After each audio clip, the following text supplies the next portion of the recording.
What is up, you guys? Welcome back to another YouTube video. In today's video, we're going to be reviewing the Billionaire Timeline Call. Look, the purpose of this call is very straightforward. It's just an opportunity for us to get to know each other a little bit better and seeing if what we do here can actually help you get more leads, make more money, and get you closer to your goals. Because that's the most important thing. If we can, I'm happy to show you our different packages and what it looks like to work with us. But if you can, we may have some free resources I can show you over. There's no hard feelings at all. Okay? He really control that conversation. He started asking you questions, whereas it should have been the other way around, right? So it's really important to set a really strong frame so they know exactly how the call is going to go. And it has to go your way because otherwise there's no mutual connection right there. I understand that you are in video production. You've been doing it for the past 20 years. So this is just some background information in terms of us having a conversation over the phone earlier. So I'm just pretty much summarizing everything. So you've done teaching before and you recently just started your business. Is that right? Yeah. Okay. And right now you said that you don't really have any client acquisition methods. Is that right? Not yet because I'm just getting started. She's just really starting her business very soon, right? She doesn't really have any client acquisition methods. So I believe that this was one of the type of prospects that shouldn't really be booked at this time. I don't know why she was booked in the first place, but she really shouldn't have been booked because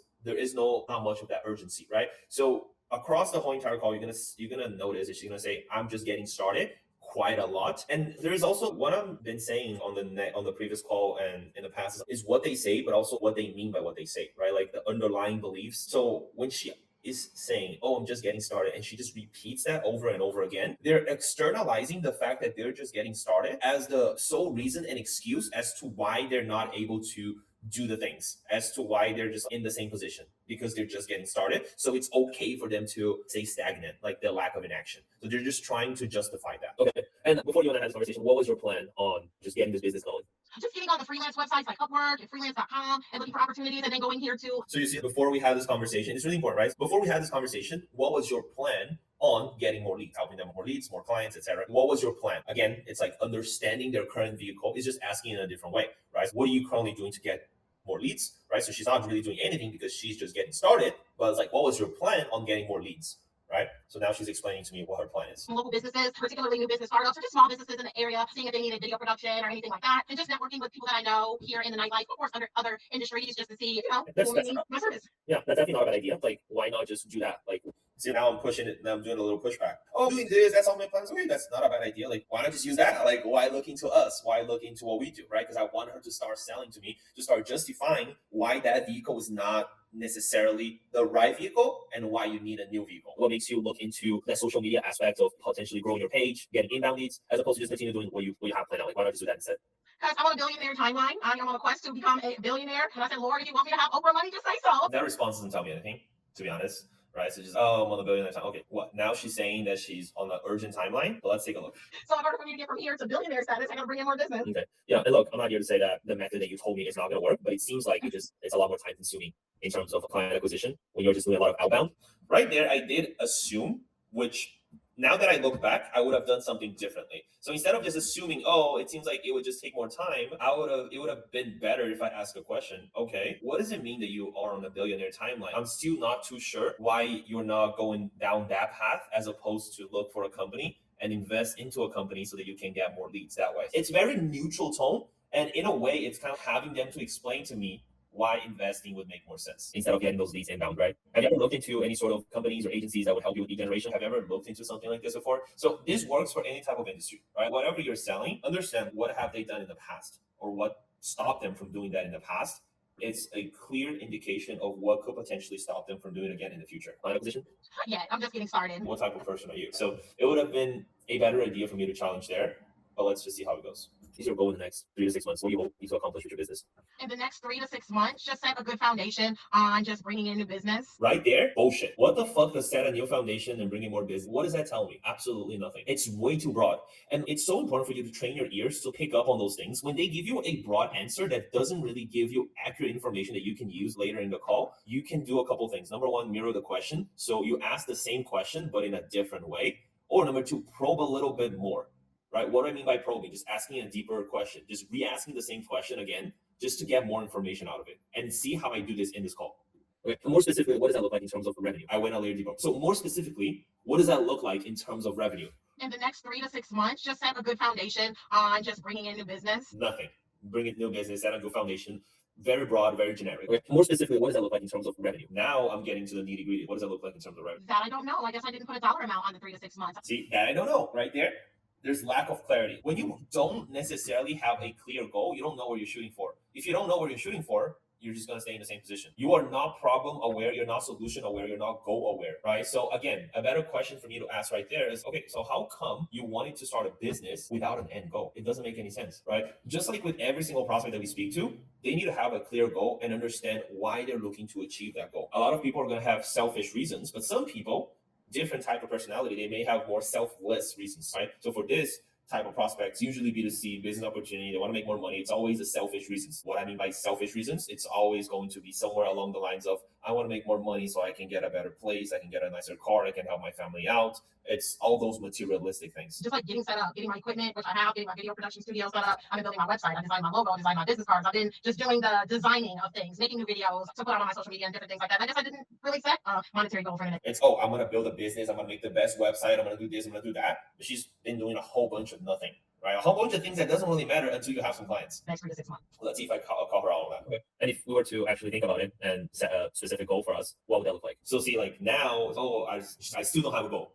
Right now, okay, so if we're actually think about it and set a goal for ourselves, what would that look like? Gosh, I don't know. I know in order to work my business full time and not have to work the outside bartending or not really have to worry about bills or something, the absolute bare minimum that I need to be making is at least $1,000 a week. If I'm making $1,000 a week, I'm talking about that's bare minimum because the maximum I'm getting myself on this billionaire timeline. But if I can be confidently bringing in at least $1,000 a week, that'll put me to a foundation where I know that my bills are paid and I know that I can confidently work my business full time. And here's a really important part. Notice how she says, oh, if I'm not, let's go back here just a little bit. 6 months, I'm not going to beat myself up and shut my doors down.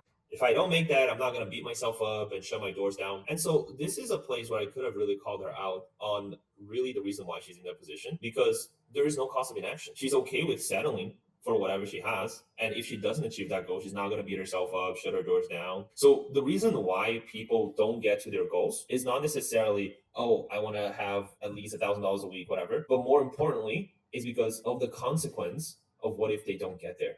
What is going to continue to happen? So if she doesn't have a consequence for herself, there's not going to be a big enough of a drive to be able to achieve that goal. Because people run away from the burning house faster than they run towards their dream house. She has a dream house right there, but there isn't really a burning house that she's trying to run away from. My goal in that call is to identify what that burning house is. Why is it so important for her to transition into her business, make more money, and get on this billionaire timeline that she says? But realistically, that's like the bare minimum. You know, everybody has that dollar amount that they know they have to be bringing in every month to sustain their household. That's the absolute bare minimum that I need to be bringing in, working for anybody, myself, anybody. And I guess, how does that go compared to what you currently are making in this past month or in the past? This is more me trying to gather data. So just to see, like, how does that compare to what you're making right now? To see if she's even financially qualified in the first place. 2 months. Really, I'm not making anything because I just got started. Okay. And so were you just surviving off of like savings, family help? Like what, how do you take care of your current bills? I mean, I have some savings, but I work part-time as a bartender still. I still have my part-time job that I'm working. Now I just go into information grabbing. So I just want to make sure that she is actually qualified. And how much does that make you per month? Not enough, but I do manage to scrounge up my $1,000 a week, my $4,000 a month. I do manage to bring that in.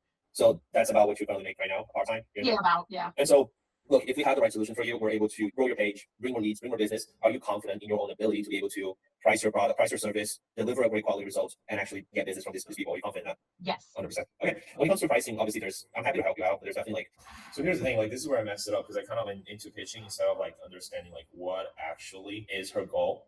It was like, oh yeah, like your goal is 4,000, but why? Like, why is it important for her to transition into the business, right? So a better question that I could have asked right there, it would have been, so are we taking this business seriously? And is that something that we want to transition in like full time, just run the business? Or is that something that you're just trying to do on the side, just kind of dabbling on it? What is the end goal of this? Why are you trying to grow the business? I failed there, right? I missed that. But it's really important for me to get the real deeper reason as to why she's trying to do this. Because if there's not a strong why, she's not going to move forward. Things that you can do, you can start them off of a trial and like whatever the average price is, right? There's a lot of things that you can do that way. But yeah, I'm happy to, those are pretty much all my questions, right? I'm happy to walk you through like, what is it exactly that we do and help you with really crafting a plan on how to move forward, right? Because as of right now, and just so I have a better understanding of your current situation, it's like you already have a Instagram page, but that's more like personal page, not necessarily like a business. Right now, I'm just like, yes, if I can get all 5,600 of my followers. Your new business page, there is 2 ways to grow. Number 1 is organically by just that are going to help you with start a conversation. We DM these people. This is just me explaining the service. Yeah. So another thing is like by watching those shitty calls of mine, obviously there are some good ones, there are some bad ones. It's like it gives you the opportunity to learn from my mistakes as well. And just to be more tactical on your calls and just to focus on what actually matters. So invest today. I wouldn't be able to do it today. I don't have the Instagram page created. I could create it. That wouldn't be a problem.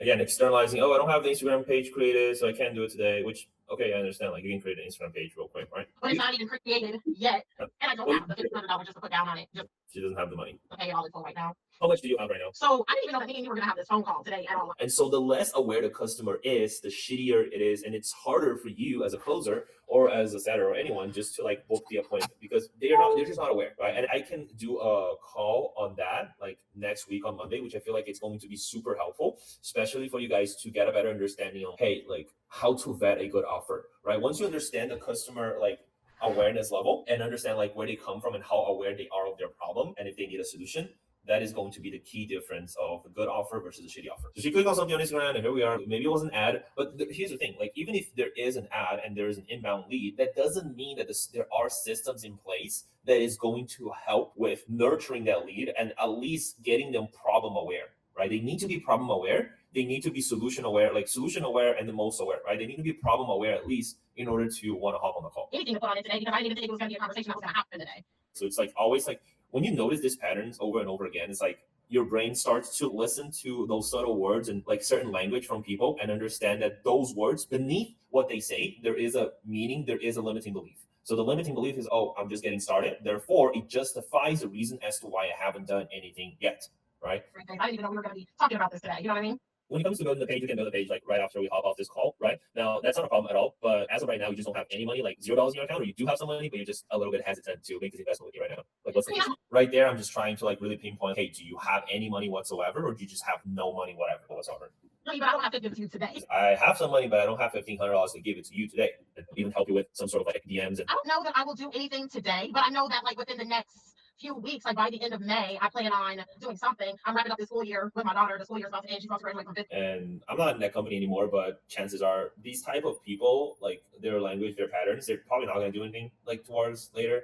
It's if there's no commitment now, there's probably not going to be a commitment later. See, she's like always externalizing a lot. Externalizing. I'm always in this preparation phase. I have this, I have that, I have all of these things going on. I said, come the 1st of June when school is out for the summer and I'm full free time, have all of my time to myself. I was planning on pretty much launching them. So this is a classic objection of time. It's like a time objection. Oh, I have all of those things in my plate and therefore I can't do it, right? So it's like she's justifying the fact that she can't do it because these people, they like to live in that frame of reality of, oh, I have all these things going on, therefore I can do this. It justifies the fact that they're not doing anything. Right? It makes them feel better about themselves. But the way that you want to reframe that is like, hey, the most successful people, they don't see those situations that way because even though they have things going on, they still make the time for the things that actually matter to them. So again, it just really boils down to one question: how much of a priority is for you at this moment in time? Because if it's not a priority, you're going to prioritize everything else but this. They're printing out my business cards right now. I'm picking them up tomorrow. I'm setting up my studio and everything, but I'm just in the preparation phase. But I do plan on. Again, in the preparation phase, like in the inaction phase, pretty much, is just preparing. What are you preparing for? And by the end of May, early June, to launch something. So it's not today, but it's not far away from today either. No. And look, that's not a problem at all. 'Cause I want to make sure that you are setting yourself up for success, right? What's really, besides everything that you have going on, right? What's really kind of like coming in the way of you actually getting something going on? So we're like less than a month into things. So I'm still just building and getting myself set up. I'm still setting up my studio and my office and everything like that. Can I share a perspective with you? Because I actually care. Because at the end of the day, like the most successful people, they don't really wait for everything to be perfect to start taking action. It's just like fear of failure. That was a limiting belief underneath that. That's why she's just doing all the preparation, all the things that makes her believe that she is being productive while not getting any clients and not making any money, which is the most important thing. Sort of foot in the door so that you can start seeing some results. But if it really boils down to, okay, like I'm not sure if this is going to work out or if fear is coming in the way, I can help you overcome it, right? But at the end of the day, like it's still your business. But if we don't do anything or if we always push back and just stay in this preparation type of thing, because trust me, your time is the only asset that you can never get back. So do you think that this mentality of, hey, I need to have everything done, everything ready, everything perfect, I'm just getting started, like do you feel like telling yourself this story is actually helping you step into the version of yourself that wants to be a billionaire? Or is that kind of getting in the way of you becoming that?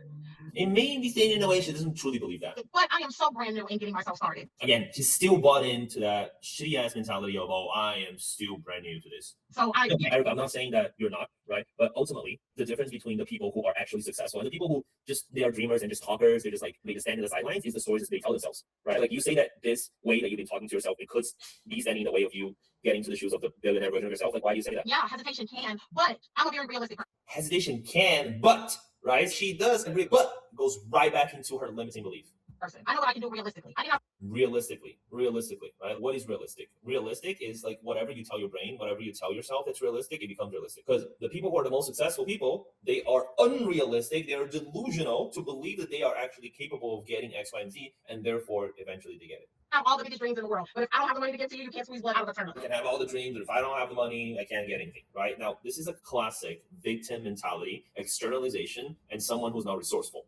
right? I have to keep gas in my car. I have to keep food on the table. My daughter has to graduate from 5th grade at the end of the month. In other words, those are the priorities before her business. So if that's her priorities, if growing your business is not your priority right now, then I would not sell to this person. It doesn't make any fucking sense. Is this going to be done? Absolutely, but I cannot give you Is it going to be done? Absolutely. I don't believe it until I see action. People talk the talk, but they can't walk the walk. I cannot give you my baby's lunch money. Oh, You know what I'm no, saying? I Like, I have to be realistic. The reality of it. I can want today until I'm blue in the face, but I know what I can reasonably do and what I can't. I can only do so much, but I haven't seen any action. So I can only believe what the actions. I can't really believe words because people talk all the time. I get it, right? I'm not asking you to give me your rent money or your food money. That's not the case here. I want to make sure that number one, you have enough money for your rent, your food, and for you to just take care of your basic needs, right? But I guess besides that, would you say that you have anything whatsoever that you can just at least get your foot in the door so that we are Here is just me trying to at least get some sort of financial commitment on her end, and it seems like there's no financial commitment. There's no commitment, and obviously there's not going to be any results. she's taking some action today so you can step into the version of yourself, right? That is already making that money. Towards the end, it doesn't really make sense anymore for me to continue trying to pitch, trying to change her mindset, because at that point, I just know that she's not a buyer, and I could have saved myself 39 minutes. But yeah, that's pretty much the whole entire review. I hope you guys appreciate it. All right, guys, thank you so much for watching this video. If you guys would like a 7-day free trial to my Skool community so that you can learn high ticket sales, the link is going to be in the description. I'll see you guys in the next video.